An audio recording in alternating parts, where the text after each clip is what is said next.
अस्सलामुअलैकुम नाजरीन, मैं हूं नाइला भट्टी और आप देख रहे हैं GHN न्यूज। शामिल करते हैं आज की अहम खबर। झावरिया सरगोधा झावरिया में रिवायती जुलूस पंगूड़ा अपने मुकर्ररा वक्त पर बरामद हुआ। जुलूस पंगूड़ा महर अल्लाह यार झावरी मरहूम के घर से बरामद हुआ और इमाम बारगाह झावरिया में इख्तिताम पजीर हुआ। जुलूस में SHO थाना झावरिया सब इंस्पेक्टर मुख्तार अहमद भट्टी नफरी के साथ मौजूद रहे।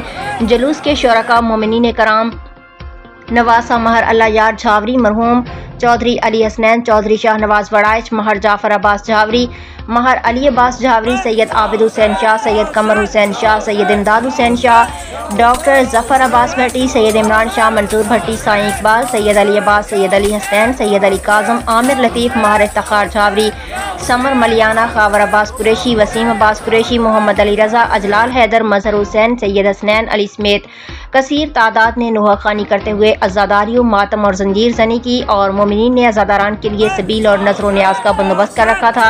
अज़ादारान की तिब्बी इमदाद के लिए मेडिकल टीम हमरा थी। जुलूस मुकर्ररा रूट से होता हुआ अपने वक्त पर इख्तिताम पजीर हुआ। रिपोर्ट जफर अब्बास, तहसील रिपोर्टर शाहपुर झावरिया।